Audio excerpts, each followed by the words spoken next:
The Legend of Jigong Chapter 72. Okay, let's unpack this. I want to get straight into the mud of this standoff. Let's do it. Set the scene. Okay, so we are in the Great Willow Forest. It's dark. It's ominous. We have paralyzed bodies literally lying on the ground. Just a completely grim reality. Yeah.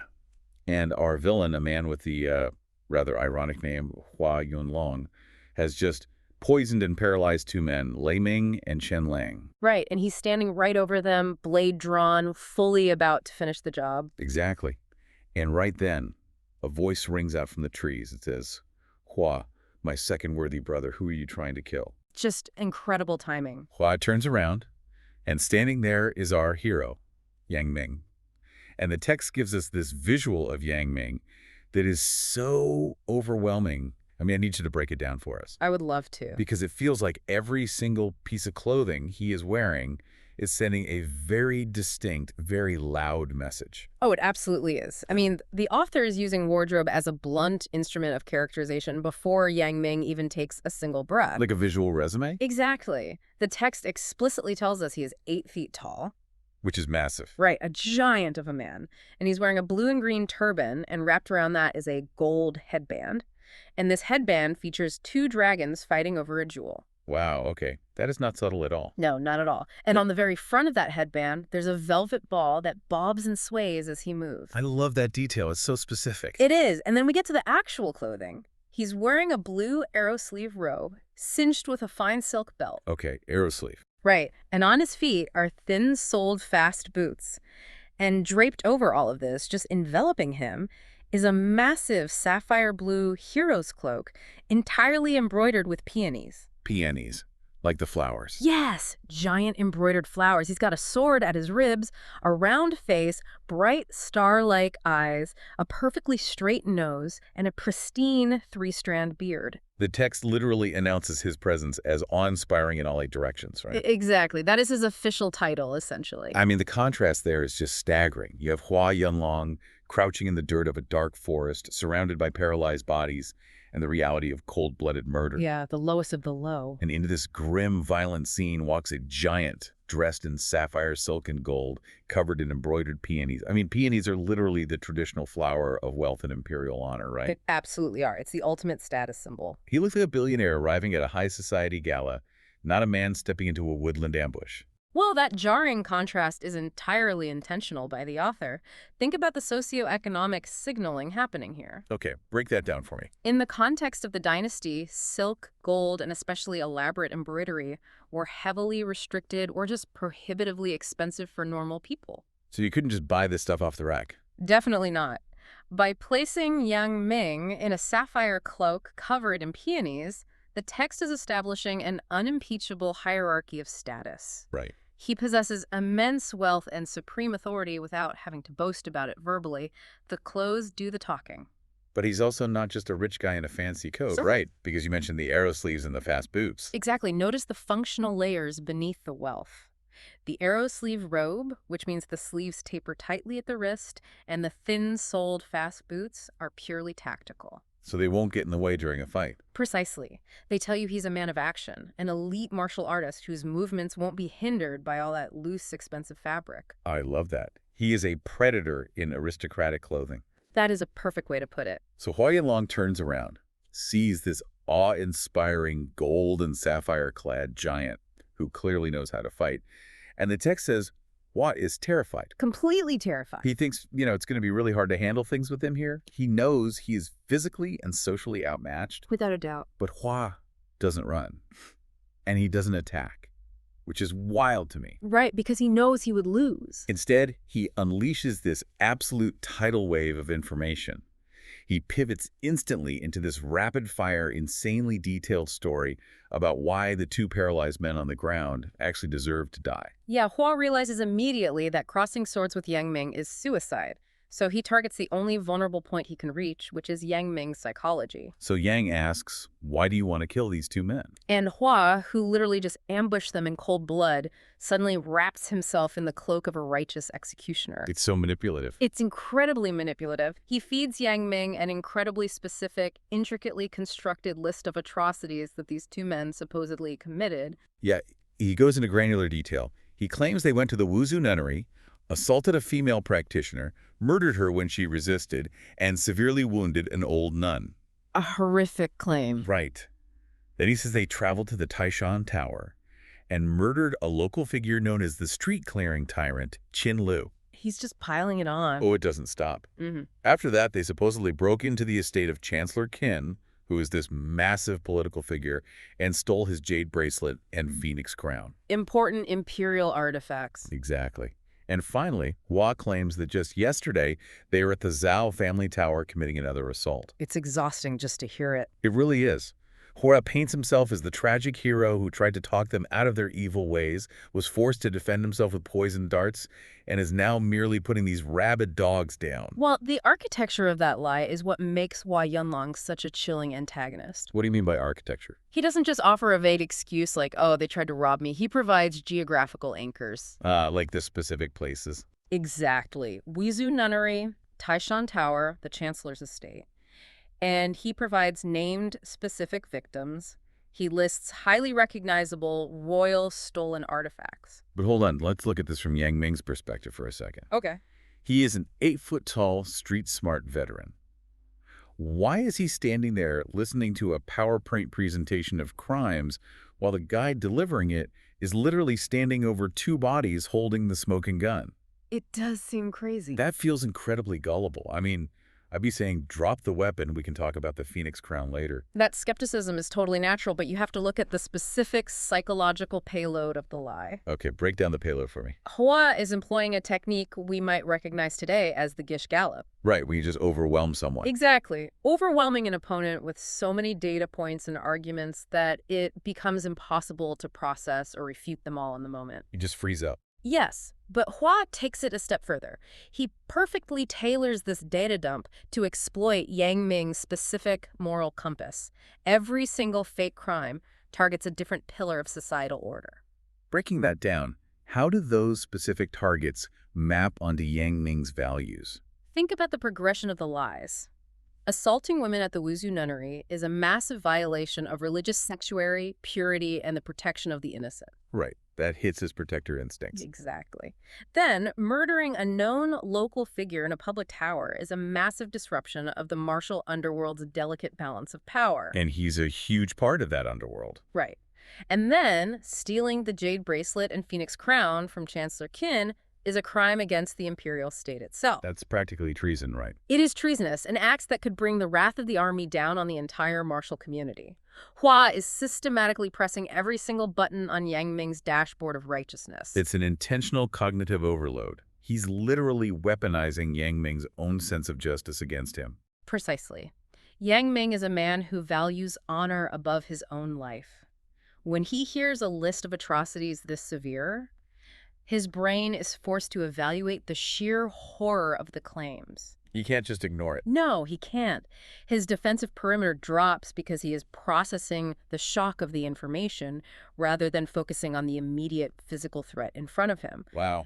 Hua knows Yang will be so appalled by the mere idea that his peers could commit these acts that he will just freeze. And that freeze is the entire point of the lie. It buys Hua the split second he needs. That's all he needs. Because while Yang Ming is mentally reeling, trying to compute the sheer volume of these dishonorable acts, Hua realizes the window is open. The trap is set. And he uses the absolute oldest, most cliché playground trick in human history. I mean, he literally points over Yang's shoulder and shouts, "Brother, look who's coming." It is breathtaking in its cynical simplicity. It really is. All that elaborate psychological architecture just to set up a tap on the opposite shoulder. And the crazy part is, it works.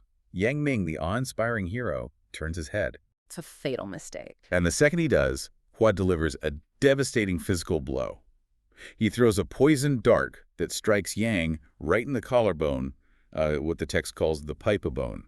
The transition from psychological manipulation to lethal physical violence is completely seamless there. Just ruthless. And the specific target of the strike, the pipe-a-bone or clavicle, is highly significant when you look at traditional Chinese martial arts and medical theory. Really? Yeah. Why specifically the collarbone? I mean, if you have a lethal poison dart, why not aim for the center of mass, or the heart, or the head?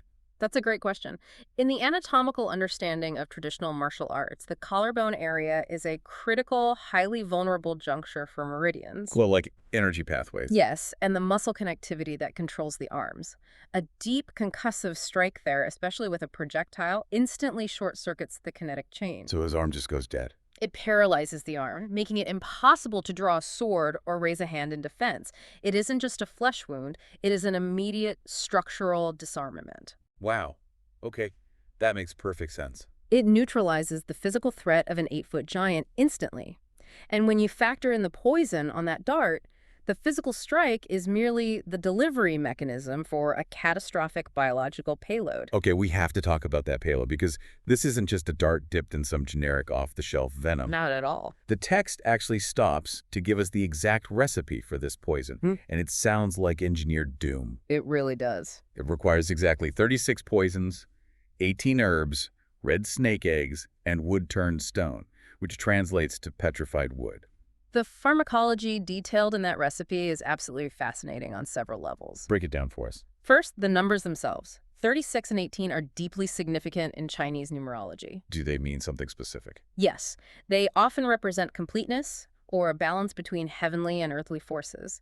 But from a functional, chemical standpoint, it suggests an incredibly complex, highly unstable biochemical concoction. Like a witch's brew. Exactly. You are dealing with 36 distinct active toxic agents, which are then bound, catalyzed, or perhaps stabilized by 18 specific herbal modifiers. That is insanely complex. Wow. And how do the snake eggs and petrified wood factor into that kind of alchemy? Well, snake venom is a classic staple of martial arts poisons, obviously. That's standard. But specifying the eggs of a red snake implies extracting a highly concentrated primal biological agent before it even fully develops. Oh, that's incredibly dark. It is. It's perhaps something that attacks the nervous system at a fundamental level.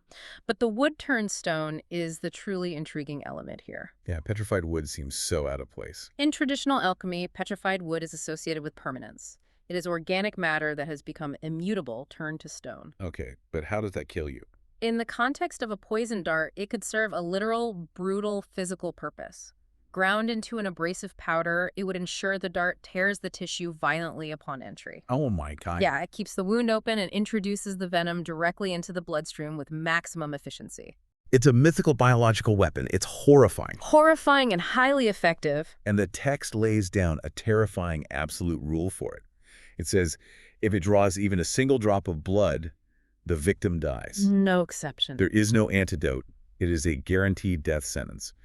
And as Yang Ning collapses to the forest floor, completely paralyzed, the text says he is sweating bees the size of soybeans. That paints such a visceral picture. It really does. It's total systemic physiological failure and blinding agony. But it's in this exact moment of agony that we get the most devastating, mind-bending piece of backstory. Yeah, the narrative twist here elevates the scene from a mere ambush to a profound tragedy of mentorship and misplaced trust. Because Hua Yunlong didn't invent this weapon. No, he didn't. He didn't stumble upon this ancient recipe in a cave somewhere. The man bleeding out on the ground, Yang Ming, is the one who taught Hua Yunlong how to make and use these exact darts. It's just a brutal irony. Yang had the recipe, Yang taught him the technique, and Yang had explicitly warned Hua, never use this lightly, there is no cure. And listen to Yang Ming's reaction when the realization hits him. He doesn't scream in terror or beg for his life. Which you'd expect. Right. Instead, he laughs bitterly, lying paralyzed in the dirt, and says, "Good, this is my reward for making friends. I taught you, and you used the dart on me.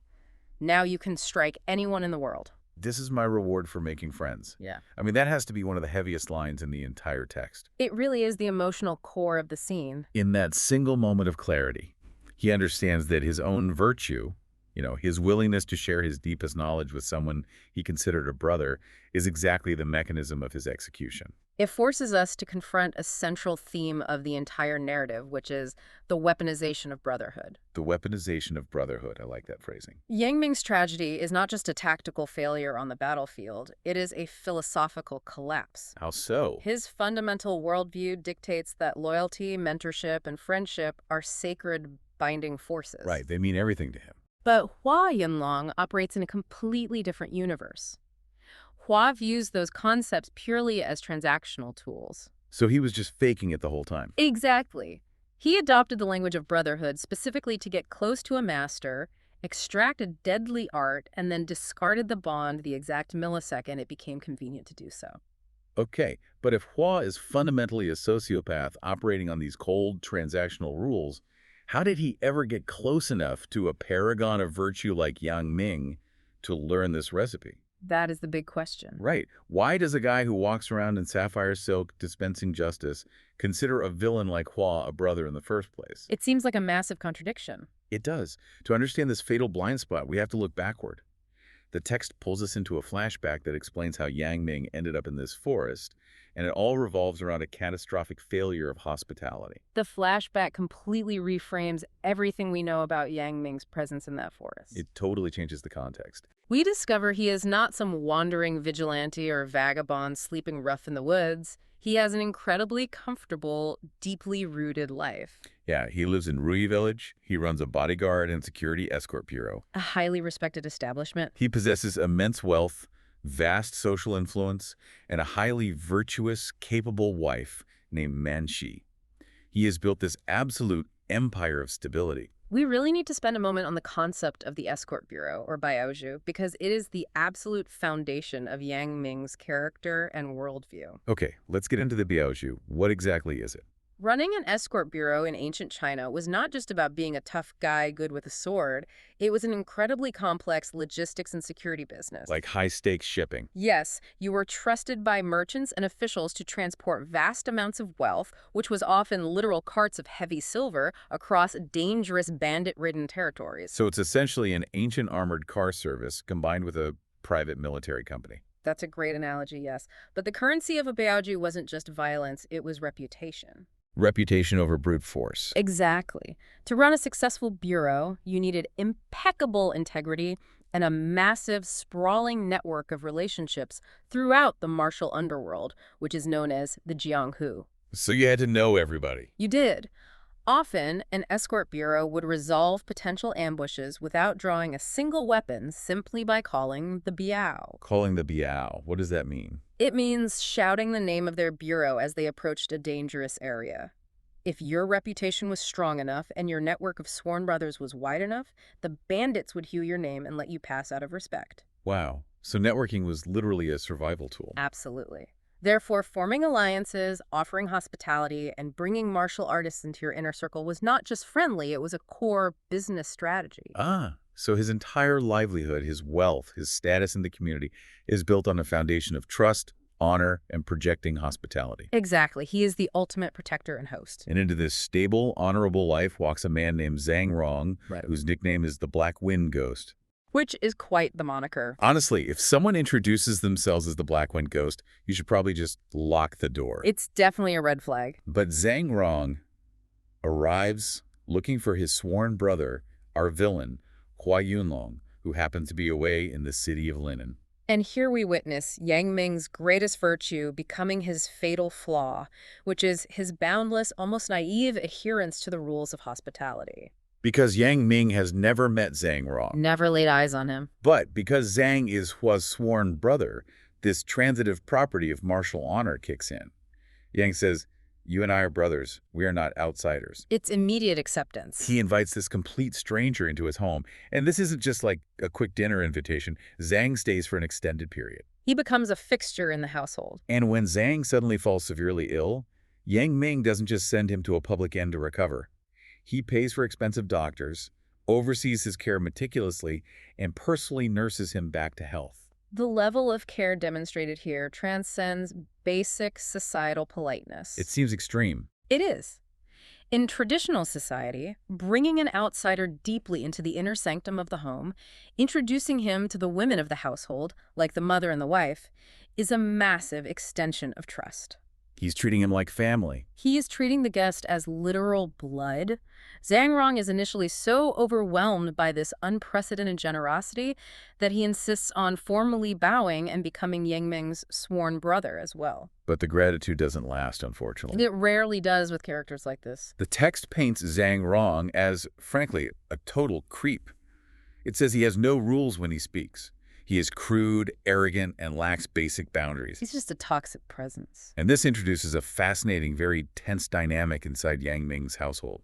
Yang's elderly mother, who is a fiercely traditional straight shooter, openly scolds Zhang for his lack of manners. She sees right through him. If you analyze that household dynamic, it's a brilliant study in the sociology of saving face. Okay, unpack the saving face aspect for me. The mother, occupying the elder status in the home, has the cultural authority to be blunt. She can say whatever she wants. Right, you don't argue with grandma. Exactly.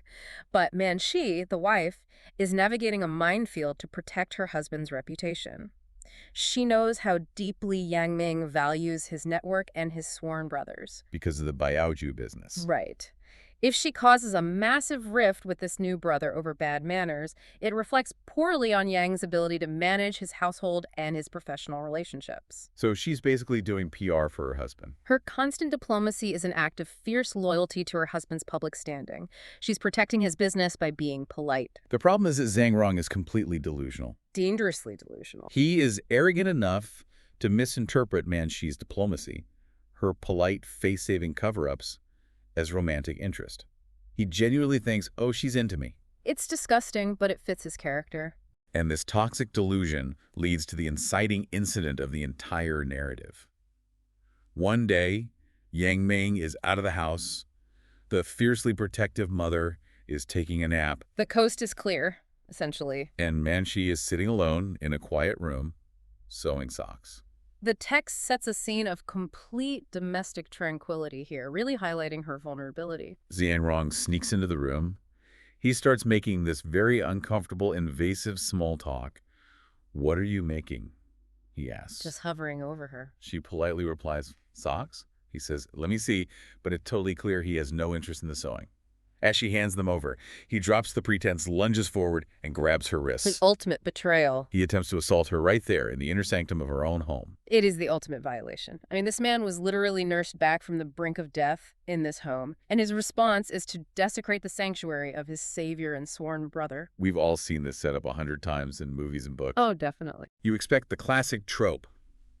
The helpless damsel screams, the villain laughs, and we wait for the hero, Yang Ming, to burst through the door to save her. That's the formula. But the text violently subverts that expectation. It pulls off a magnificent reversal that completely changes the tone of the flashback. Yes. The author gives us a piece of Manshi's history that Zhang Rong was tragically unaware of. We discover that Manshi is the daughter of a legendary martial artist known as the invincible iron cudgel Man Digong. What a title. Right. And because he didn't have any sons, he spent his life secretly teaching his daughter every single secret of his martial arts lineage. She is a hidden master. She is highly trained. She is lethal. So when the Black Wind Ghost grabs her wrist, she doesn't scream for help. No need to. Her face instantly darkens. She looks him dead in the eye, calls him shameless, and unleashes a physical strike so powerful it literally slaps the villain out of the house. Consider the psychological devastation of that moment for Zhang Rong. He must have been so confused. The physical blow is one thing, but the shock is paramount. He realizes instantly that he is wildly outmatched by the very woman he thought was a soft, vulnerable target. His ego is just shattered. His predatory arrogance completely shatters. Terrified of her and terrified of what her husband will do when he finds out, he grabs his bag and flees the village without a word. It is such an empowering, satisfying moment for the reader. Truly satisfying. But it creates a massive logistical problem when Yang Ming finally comes home. He walks in and asks where his sworn brother went. And Manshi is in a tough spot now. Manshi, still operating under that mandate of keeping the peace and knowing her husband's incredibly volatile temper, refuses to say. She tries to keep the lid on it. But Yang presses her. He demands to know why a guest would leave so abruptly. Finally, she breaks and tells him the truth. The man he saved, the man he opened his home to, tried to assault her. The text's description of Yang Ming's reaction here is a fascinating dive into Taoist medical and spiritual philosophy. Oh, I love this part. It doesn't just say he was angry. It says his rage made the 3 corpse gods jump and the 5 auras soar to the sky. I am absolutely obsessed with that phrasing. 3 corpse gods jump. What is the mechanical breakdown of that metaphor? In traditional Taoist internal alchemy, the three corpse gods, or sometimes called the three worms, are malicious parasitic spirits that reside within the human body. Wait, parasitic spirits. Yes. Their entire purpose is to hasten the host's death by constantly reporting their sins to the heavenly bureaucracy. So they're like spiritual snitches inside your own body. Exactly. And they thrive on base emotions, destructive impulses, and extreme volatility. Okay, and what about the 5 auras? The 5 auras, or 5K, relate to the vital grounding energies of the 5 major internal organs. So it's your life force. Right. When the text says the 3 corpse gods jump and the 5 auras soar, it means his anger is so absolute, so cosmically intense, that it is completely disrupting the spiritual and physiological foundations of his body. It's blowing out his circuits. Yes. He is not just mad. He is experiencing a physically catastrophic, world-shattering fury. He is seeing red on a molecular level. Absolutely. He declares in that moment that he will hunt Zhang Rong down and end his life no matter where he hides or how long it takes. He is a man possessed. He packs his weapons, leaves his escort bureau, leaves his wealth, and heads out into the wilderness on a singular, obsessive quest for vengeance. He leaves everything behind. This horrific betrayal of hospitality is the engine driving him away from his home. He is out on the road because his capacity for trust was fundamentally, violently broken. He learned the hardest lesson possible. He learned that opening your doors and offering grace to strangers can literally invite monsters to your table. Which makes his next action so completely baffling and yet so revealing about his core identity. It's a huge turning point. He is on the road, vibrating with vengeance, carrying the psychological weight of this massive betrayal. He is walking near a reed pond southwest of Longview County. In the middle of nowhere. And he spots an old man standing at the edge of the water, preparing to throw himself into the river to drown. This encounter in the road is the moral crux of Yang Ming's entire character arc. It is the ultimate video game NPC side quest. That is exactly what it feels like. You are locked into the final high-stakes revenge mission.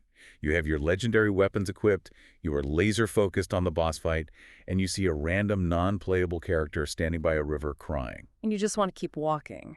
Every logical part of your brain says, keep walking, especially Yang Ming. Psychologically, he should be the most closed-off, cynical person on the planet right now. He has every right to be. He was just violently betrayed by a stranger he helped. Logically, he should look at that suicidal old man and think, not my problem. The world is full of treacherous people, and I have a man to kill. The fact that he doesn't walk away is what elevates him from a mere warrior to a true hero. Because he stops. He stops. The old man, whose name is Kang Diyuan, is in the midst of a total societal collapse. Yang Ming physically grabs the old man, hauls him back from the brink of the river, and asks him what happened. He intervenes directly. And Kang Diyuan tells a story of absolute ruin. He was destitute, so he sold every piece of property he owned for several hundred pieces of silver. His entire life savings. He was traveling to the city of Linen to marry off his 18-year-old biological daughter, accompanied by his 28-year-old adopted son. A difficult family dynamic. Very, because the siblings despise each other.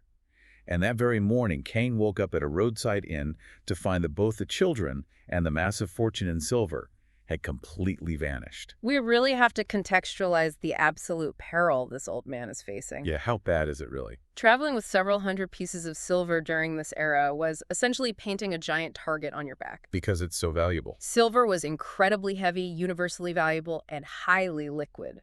For a vulnerable elderly man to lose his children and his entire life's capital on the road means he has been effectively erased from society. Erased from society, that's heavy. He has no past property to return to, no future legacy through his children, and literally no means to purchase his next meal. He's a ghost. Suicide, in his despairing mind, is not a dramatic gesture. It is the only logical conclusion to total ruin. But Yang Ming, the man who is currently hunting down someone who exploited his charity, looks at this ruined old man, and his moral compass just violently resets to true north. It just snaps back into place. The betrayal he suffered hasn't corrupted him.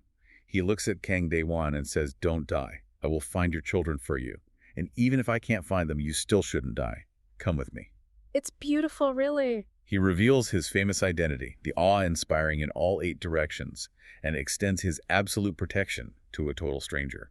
Again. It proves that Yang Ming's fundamental nature as a protector simply cannot be suppressed by trauma. It's hardwired into him. It is. His identity is so inextricably linked to the concept of Biaoju, of guarding the vulnerable, that it overrides his personal quest for He vengeance. can't turn it off. He physically cannot walk past suffering.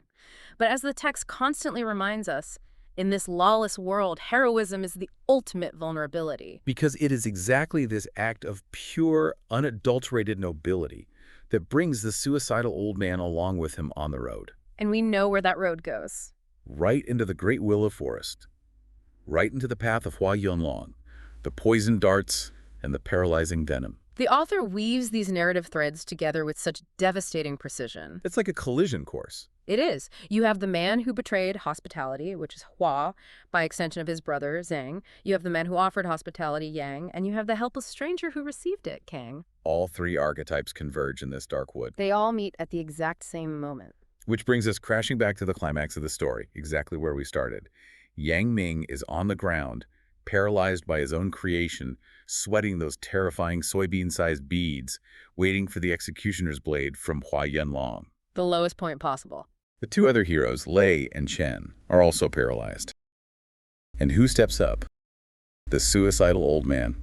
King Daewon undergoes one of the most magnificent transformations in classical literature right here in the forest. It's incredible. This frail old man who 5 minutes ago was trying to drown himself because he had completely given up on the world, watches this giant, sapphire-clad hero get struck down. He sees the injustice of it. And suddenly he is infused with this fierce, blinding courage. He looks at Hua Yunlong, the armed, deadly assassin who just took down 3 masters, and Kang Daewon screams at him. He doesn't hold back. He calls him a beast with a human face.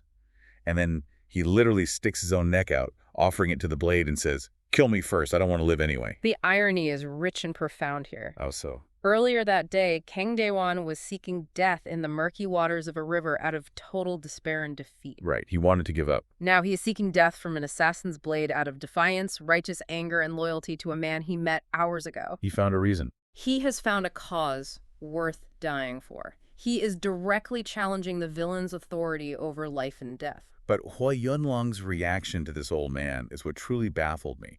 I mean, I find the villain's internal logic here completely broken. It is very twisted. Let's review. Hua is perfectly fine betraying his sworn brother. He is fine striking a mentor in the back with a torturous, incurable biological weapon. He has no problem with that. He's fine murdering a female practitioner and an old nun, assuming his fake Gish Gallop story had any basis in reality for how he views the world. But when this frail old man literally offers his neck and asks to be killed, Hua draws a line. This moment exposes the deeply twisted, heavily compartmentalized code of the martial underworld, the Jianggu. It makes no sense to me. Well, Hua looks at Kang Daewon offering his neck, and his internal monologue kicks in. He thinks, I have no prior enmity with him. Killing an old man who is asking for it wouldn't be heroic. Heroic. He just poisoned his teacher in the collarbone from behind. How was the word heroic even in his vocabulary? Because villains in these classical structures rarely view themselves as agents of pure evil. They think they're the good guys. They construct bizarre, highly selective ethical frameworks to justify their survival instincts. Hua rationalizes his betrayal of Ye Ming as a grim necessity for his own survival. So he spins it. He tells himself it was a tactical martial arts maneuver against a superior opponent. But butchering a random, unarmed old man who poses zero threat, that would violate his aesthetic of being a tough, pragmatic martial artist. It would ruin his self-image. Exactly. It would make him a bad guy in the story he tells himself. So he spares the old man purely to stroke his own ego, to maintain some microscopic delusion of honor. It's all about his ego. But the hypocrisy is immediately laid bare. In the literal very next breath, his internal monologue shifts gears again. He looks past the old man at the 3 paralyzed heroes writhing on the ground, Yang, Lai, and Chen. And his true nature comes back out. And he thinks, actually, if I slaughter all 3 of them right now, there will be no witnesses left to tell anyone I used poison darts. I can fly high and far away, and my reputation will be spotless. The juxtaposition is stark and deeply cynical. So cynical. He spares the harmless witness to preserve a delusion of honor, but enthusiastically prepares to execute 3 helpless men to ensure his own practical safety. It's sociopathic. It proves that his ultimate allegiance is not to any code of brotherhood or martial law, but solely to his own survival and convenience. ethics for Hua Yunlong are just a costume. Like the sapphire cloak. Exactly. He puts them on when it suits him, much like Yang Ming's sapphire cloak, but his costume lacks any of the actual substance. And so, the tension in the Great Willow Forest reaches its absolute peak. The philosophical debates are over. Time is up. Hua Yunlong raises his blade high into the air. The three heroes are paralyzed, unable to twitch a muscle to defend themselves. Helpless. The old man is spared, but physically powerless to intervene. The execution is seconds away.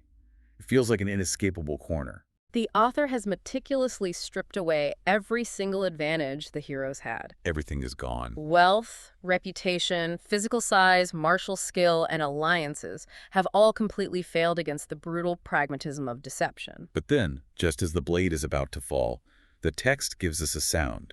A sudden, sharp noise in the tall grass. Wada. The turning point. A rustling. A deliberate stepping sound. Hua Yunlong freezes and snaps his head around to look into the darkness. He knows someone is there. And stepping out of the shadows, right into the middle of this deadly standoff, is none other than the eccentric, legendary, wine-drinking, meat-eating monk himself, Jigong. The ultimate wild card has arrived on the scene. It is the perfect narrative cliffhanger. Jigong's arrival resolves the immediate, suffocating tension of the execution, but it introduces a massive new element of chaos. Jidong represents a completely different paradigm of power. Because he doesn't play by the rules. He operates outside the martial codes, outside the societal norms of wealth and reputation. And crucially, his morality cannot be manipulated by Hua's lies or poisoned by his darts. And that, incredibly, is exactly where the chapter leaves us hanging.